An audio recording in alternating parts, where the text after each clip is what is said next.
台南市消防局伫今年02年期间举办消防会顶彩画活动，予消防局中正分队以及台湾士典武庙成为旅客驻足的观光景点。近日的活动结束了后，前往日本群马县前桥市赤城山夏日祭典展出，成功进行台日外交。它像是乌鸦天狗，就是刚好在我们的水上边，然后就是因为这个关系，所以跟消防局觉得这样的交流很有意义。然后另外就是我们日治时代的那个市长于鸟佑男的出生地就是前桥市，所以今年我们把那个牵线，就是刚好有这个机会可以把前桥跟台南做一个交流。延续活动日条，台南市长黄伟綽伫消防局同仁陪同之下，共同伫台湾士典武庙上香祈福，祈求台南市民风调雨顺。同时宣布消防会顶彩画活动正式启动。今仔日主题是火神保佑、平安祈福，福成百年，除岁应平安。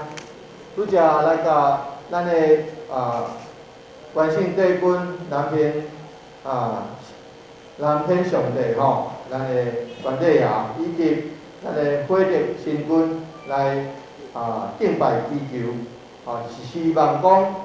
咱这个风灾会当做了好。消防局结合台湾士典武庙火德神君，就是民间俗称的火神爷，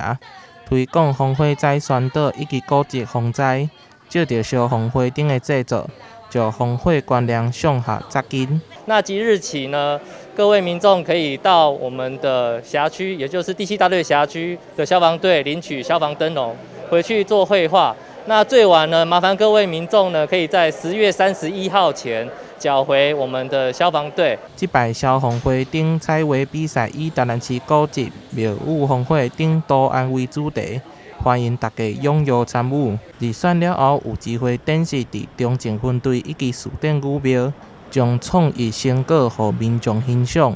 台南新闻杨顺怀采访报道。